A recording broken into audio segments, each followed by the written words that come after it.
আসসালামু আলাইকুম guys, welcome to our new video. So আজকে আপনার সাথে শেয়ার করবো কিভাবে সবচেয়ে কম খরচে বান্দরবান ও কক্সবাজার দুইটা জায়গায় ঘুরে আসবেন।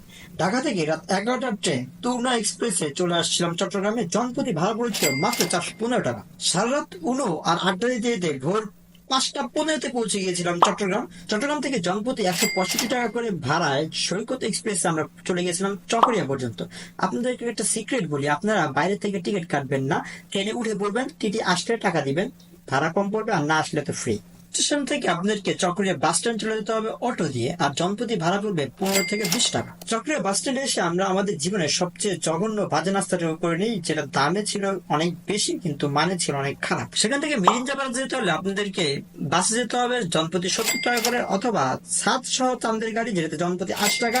আর সাত খোলা চান্দের গাড়ির জন্য আপনাদেরকে পুরো গাড়িটি রিজার্ভ করতে হবে 1300 টাকা, আর যেতে পারবেন প্রায় 14 জন। সংখ্যায় বেশি আর বাজেট ইস্যু না থাকলে সাত খোলা চান্দের গাড়ি হাইলি রিকমেন্ডেড। সাথে অবশ্যই আপনার ভোটার আইডি কার্ডের ফটোকপি মাস্ট বি রাখতে হবে। যেখানে নামবেন সেখান থেকে বামে একটু উপরের দিকে উঠে গেছে একটা রাস্তা, সেই রাস্তা ধরে হাঁটতে থাকলে আপনারা সবগুলো রিসোর্টই চোখে পড়ে যাবে একে একে করে। তো যেখানেই আপনারা থাকেন না কেন, বুক করতে হবে কিন্তু 20 দিন আগে। আমরা বুক করেছিলাম মিরিঞ্জা ভ্যালির একটি জুম ঘর, আমাদের পড়েছিল 2000 টাকা। একটু স্যাক্রিফাইস করলে 8 থেকে 10 জন ইজিলি থাকতে পারবেন। 3 বেলা খাবারের জন্য আপনাকে পে করতে হবে 700 টাকা জন প্রতি। আমার কাছে মনে হয়েছে দাম অনুযায়ী খাবারের মানটা আরেকটু ভালো হওয়া সম্ভব ছিল। দুপুরে মেনু ছিল ডাল, আলু ভর্তা, ডিম আর মুরগি। আলু ভর্তা আর ডালটা মোটামুটি থাকলেও মুরগিটা আমার কাছে খুব একটা ভালো লাগেনি। পাহাড়ের আসল মজা পাবেন 3টার পর থেকে। এত সুন্দর বাতাস আর সামনের ভিউ জাস্ট অসাধারণ। আর রাতের বেলা এক কাপ কফি, গান আর পাহাড়ের নিস্তব্ধতা আপনাকে নিয়ে যাবে অন্য এক দুনিয়ায়। তাদের এই 700 টাকার প্যাকেজের মধ্যে আপনারা রাতের খাবার পেয়ে যাবেন। রাতের খাবার হিসেবে তারা দিবে বারবিকিউ, 3টা রুটি, যেটা গল দিয়ে নামাইতে হলে আপনাদেরকে যুদ্ধ করা লাগতে পারে, এতটাই শুকনা থাকে আর কি। সকালের এই রক্তিম বনের সূর্যটা দেখে বিচ্ছিরি একটা খিচুড়ি খেয়ে রওনা হয়ে গেলাম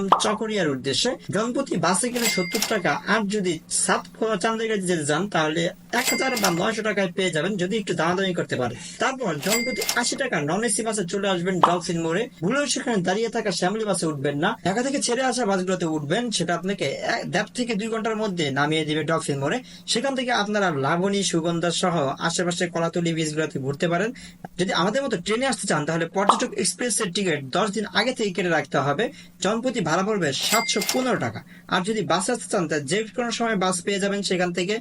আর যদি ট্রেন আসছেন তাহলে সন্ধ্যা 8টার মধ্যে আপনাদেরকে স্টেশন থাকতে হবে, কারণ 8টার দিকে পর্যটক এক্সপ্রেস ঢাকার জন্য ছেড়ে দেয় আর কি। একটু যদি চাপায় চলতে পারেন তাহলে 2500 টাকার মধ্যে ইনশাল্লাহ খুবই আরামে ঘুরে আসতে পারবেন।